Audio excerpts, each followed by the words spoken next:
Já se inscreveu em nosso canal de cortes? Cortes TV Flórida USA. Te espero aqui. Se eles não largarem dessa narrativa ridícula, eu acho que o massacre vai ser ainda maior do que vai ser. Constrangedor. Um juiz com vitalicidade, que tem que todos os aparatos para exercer o seu cargo, fala assim: eu não vou mais aprontar, como se estivesse falando com um pai. Só alguém que está muito descolado da realidade não entendeu ainda. Agora vamos ao caso Carla Zambelli, porque a Comissão de Constituição e Justiça da Câmara deu prazo de 5 sessões para a defesa de Carla Zambelli se pronunciar. O advogado da deputada tem até o dia 14 de julho para se apresentar na comissão. Zambelli deixou o Brasil após a condenação de 10 anos imposta no Supremo Tribunal Federal por invasão de sistemas do Conselho Nacional de Justiça. A deputada está escondida na região do Vêneto, na Itália, segundo a polícia local. O governo italiano iniciou a análise formal do pedido de extradição dela no dia 12 de junho. E essa novela prossegue. Deputado Maurício Marcon, como é que você enxerga o desfecho desse caso Carla Zambelli no Congresso, especialmente na Câmara dos Deputados? Olha, a gente tem que lembrar que só está na CCJ por causa da pressão da oposição e também da sociedade, porque pelo que tinha sido dito pelo nosso presidente, o Hugo Mota, um cara que está sendo conhecido por não respeitar o que ele mesmo diz, né? Prometeu defender a Constituição, prometeu defender os parlamentares, prometeu defender a liberdade, prometeu defender o Brasil. O que a gente tem visto ultimamente é tudo ao contrário.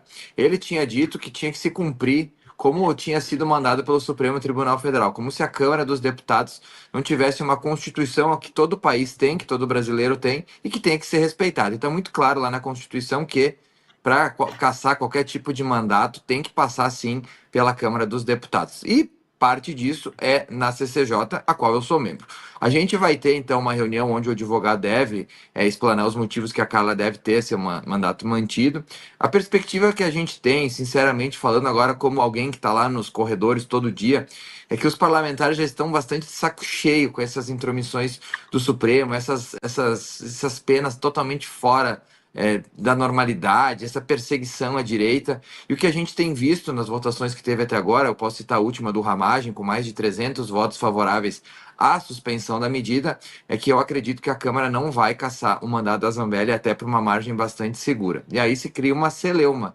O que o Supremo vai fazer? Vai passar por cima da Câmara de uma forma completamente desrespeitosa? Olha, não seria a primeira vez, mas precisa se encontrar uma desculpa. No caso do Ramagem, eles disseram que não poderiam suspender o processo porque tinha outras pessoas participando dele e aí não poderiam suspender só o caso dele. Ok, o Hugo Mota aceitou, como não deveria ter aceitado. Agora da Carla, é só da Carla.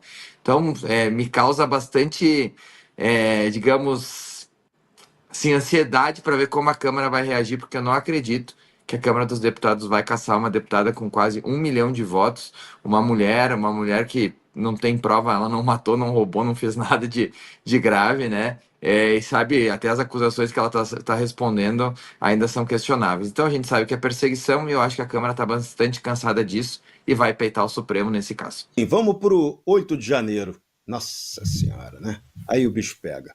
O ex-comandante do Exército, Freire Gomes, afirmou que Bolsonaro não pediu para manter pessoas em frente aos quartéis. A declaração foi feita na acariação com Anderson Torres, no STF, nesta terça-feira. O general respondeu à pergunta do ministro Luiz Fux sobre causas do 8 de janeiro.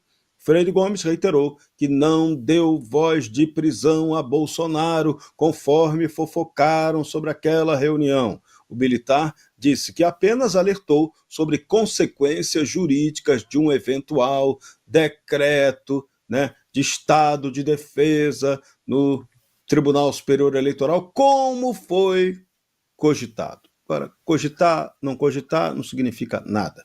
O general aconselhou Bolsonaro a pensar no dia seguinte, antes de quaisquer medidas de exceção. Então, tudo dito abertamente, claramente, sem novelinha.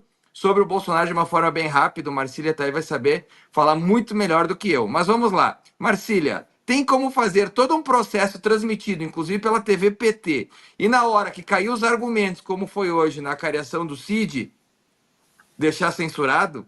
Que justiça é essa, amigão? Onde é que já se viu isso? Eu acho que nem na Venezuela de Maduro se tem um posicionamento tão absurdo como vivido hoje. Porque hoje, obviamente, caiu toda a narrativa. O Mauro Cid, para vocês terem uma ideia, falou que ele calculou o valor do dinheiro pelo peso. Olha, isso é tão maluco e tão sem embasamento que não faz o menor sentido. E eu acho que esse negócio do golpe, ele já chegou num ponto tão abissal que a população já está tão de saco cheio. Quando a gente olha as pesquisas, como saía do Paraná, a pesquisa hoje, o Bolsonaro está cada vez mais na frente e o Lula cada vez mais atrás. Se eles não largarem dessa narrativa ridícula, eu acho que o massacre vai ser ainda maior do que vai ser. E o Lula disse que só perderia para ele mesmo e parece que a derrota tá bonita, tá perdendo de goleada para ele mesmo no ritmo que a coisa tá indo. Mas a cariação de hoje entre o tenente-coronel Mauro Cid e o general Braga Neto foi marcada por constrangimento para o ex-ajudante de ordens de Jair Bolsonaro. Cid não cumprimentou Braga Neto e evitou olhar diretamente para o general durante a sessão. Em 2 momentos, Braga Neto acusou Cid de mentir sobre os alegados planos. Versões conflitantes envolvem a suposta reunião sobre o plano para matar Lula, Alckmin e Moraes. Plano doideira total. Também divergem sobre a alegada entrega de dinheiro em caixas de vinho para supostos executores que Cid sustentou. Agora, plano para matar Lula, Alckmin e Moraes, isso aí não existiu em lugar nenhum, nem no depoimento do Cid, mas essa história vai e vem, Marcília. A gente está ouvindo um processo que vai e vem, e o curioso, um processo que trata de algo que não aconteceu, que foi o golpe de Estado para a tomada do poder. Só que já temos milhares de pessoas condenadas por isso, né? Serrão, veja, a gente teve no último final de semana a notícia de que o Cid trocou mensagens dizendo que o Moraes odiava e tinha raiva do Bolsonaro porque o Bolsonaro teria estragado a sua vida. Foi isso, saiu na Veja no domingo essas mensagens. Como é que a gente segue adiante? Se a gente segue adiante, veja, ou o Cid mentiu na mensagem ou o Moraes está mentindo ao dizer que é isento para esse julgamento. Um desmente o outro. Não tem como Cid e Moraes estarem falando a verdade, que o Moraes é isento, que o Cid disse isso que disse nessas mensagens. A revista não foi contestada. Como é que a gente segue um julgamento que ignora, segue com o Moraes à frente do julgamento, segue com o Cid como delator do julgamento, desse julgamento principal e único, se nós temos esse fato que um ou outro não estão falando a verdade, ignorado. Então é claro que estamos diante de um julgamento político, e o julgamento político começa pela condenação de todo mundo, e depois eles vão justificando da forma que for possível. Essa acariação é uma acariação que a gente estava até falando agora, que me parece muito mais para tentar, de alguma forma, colocar de pé o que resta desse julgamento e dessa delação do Cid, do que para expor o Cid, porque o Cid já está totalmente exposto. O que o Freire disse, o que o Freire não disse, tudo está dito. Não para de pé nada do que foi dito até agora. O Cid, as coisas que são condenáveis aos réus do que está na mesa, todas elas foram ditas pelo Cid e apenas pelo Cid.